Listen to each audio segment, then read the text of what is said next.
में चर्चा हो रही है। इटली की पीएम मेलोनी ने G7 की बैठक के दौरान भारत के प्रधानमंत्री नरेंद्र मोदी के साथ एक सेल्फी ली है। ये पहला मौका नहीं है जब दोनों ग्लोबल लीडर ने सेल्फी ली हो। इससे पहले COP28 की बैठक में भी मेलोनी ने सेल्फी ली थी।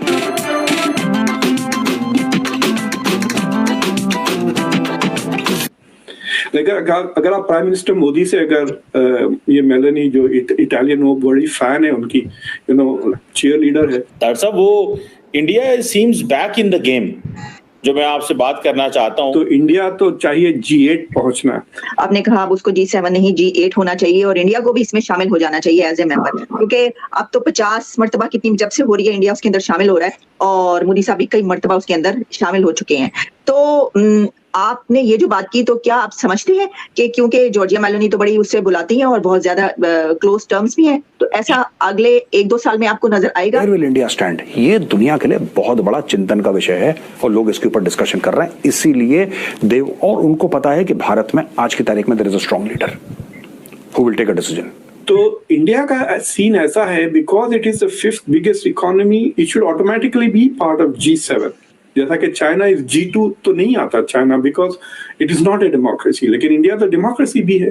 खासकर मैंने आपको बताया था कि वेस्टर्न सिविलाइजेशन के अंदर इनको ये चुभती है भारत की जो इतनी सडन तरक्की कर रहा है तेजी के साथ। यहाँ पे ग्रुप ऐसे मौजूद हैं इन कंट्रीज के अंदर। क्या फिर आप G7 का मेंबर बन जाएगा इंडिया?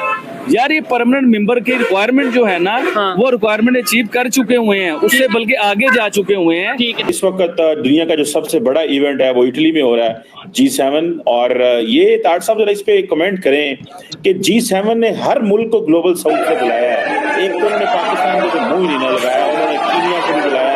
शायद हम उन मुल्कों को समझते ना होता था, उन्होंने उनको भी बुला लिया एज ऑब्जर्वर। शायद हम चाइना ब्लॉक में चले गए हैं इस वजह से। ताड़ साहब और दूसरा बताएं कि नरेंद्र मोदी को बताया ये जा रहा है, कहा ये जा रहा है कि ग्लोबल साउथ के लीडर के तौर पे वो इनवाइट कर रहे हैं, क्योंकि उनको पता है कि ये यूरोपियंस एंड अमेरिकन अब अफ्रीका में उस तरह इन्वेस्टमेंट नहीं कर रहे, तो इंडिया का जो डिप्लोमेटिक एंड पॉलिटिकल कैपिटल है उससे फायदा उठाया जाए।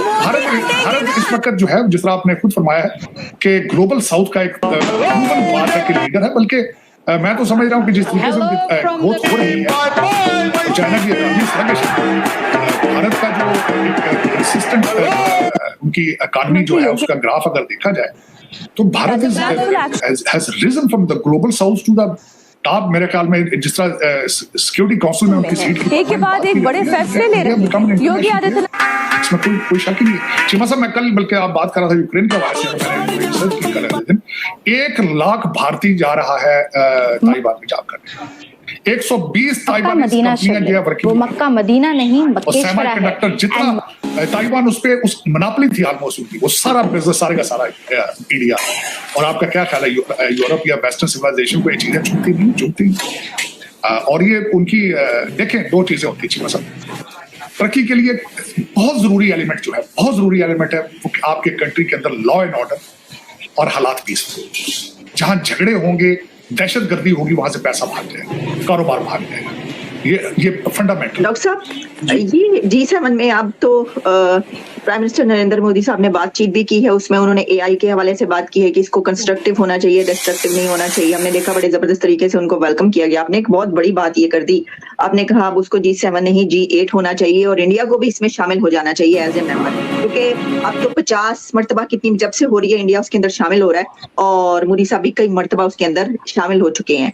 तो आपने ये जो बात की, तो क्या आप समझते हैं कि क्योंकि जॉर्जिया मेलोनी तो बड़ी उससे बुलाती हैं और बहुत ज्यादा क्लोज टर्म्स भी हैं, तो ऐसा अगले 1-2 साल में आपको नजर आएगा?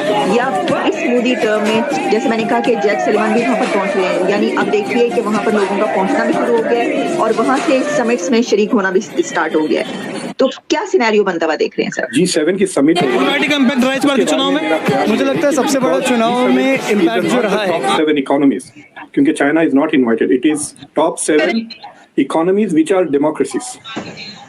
तो G7 को इट इज टाइम कि वो अब G8 बन जाए with India, because India is also democracy and also the fifth biggest economy in the world. और इस इलेक्शन से तो जाहिर हो गया, क्योंकि आपको याद है पिछले 1.5-2 साल से ये कह रहे हैं कि मोदी सरकार is taking over the institutions, democracy India की कमजोर हो रही है। लेकिन जो मोदी सरकार 400 पार का नारा लगा के इलेक्शन वाज क्वाइट फेयर।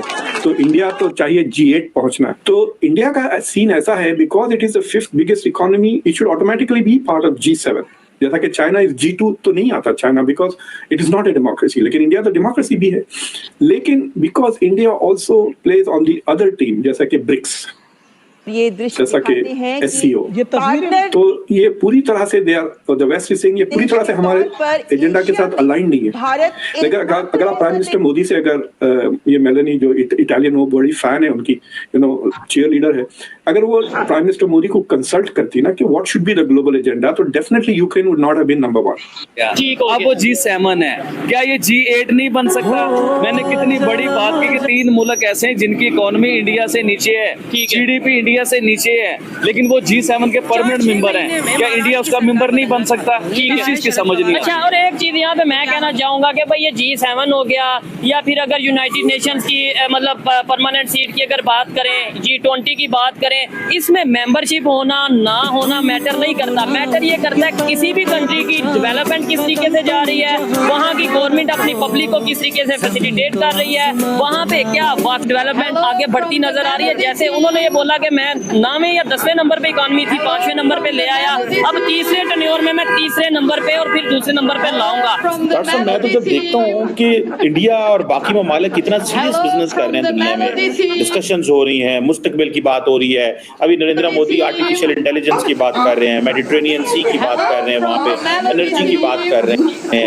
मतलब डॉक्टर साहब, ये हमारा जो डिस्कोर्स है ये तो तबाही की तरफ है। अगर हम यहाँ अफगानिस्तान की बात करते हैं, यहाँ हम बात करते हैं हमारे मुल्क में दहशतगर्द आ गए हैं, ये आपको लग रहा है कि जिस तरह इमरान खान कह रहे हैं कि मैं 3 पॉलिटिकल पार्टी से बात नहीं करना चाह रहा, इसका मतलब यह है कि पाकिस्तान के अंदर अगले 5 साल में आपको एक पॉलिटिकल अनसर्टेनिटी नजर आ रही है। That's a political uncertainty leads to economic uncertainty which will halt the foreign investment in the future. तो ये तो कोई अच्छी पिक्चर नहीं बन रही कि हमारे नेबर में तरक्कियां हो रही हों और हम एक दूसरे पे हैं।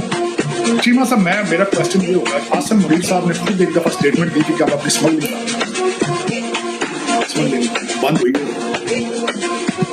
एक स्टेटमेंट क्या, आसिम मुनीर साहब ने खुद कहा था एग्रीकल्चर रेवोल्यूशन आएगा, खुद उन्होंने उस पर अमल करना शुरू, उन्होंने बड़ी तकरीरें की, उन्होंने कुरान के हवाले उस पर पेशरफ नजर आ रही है।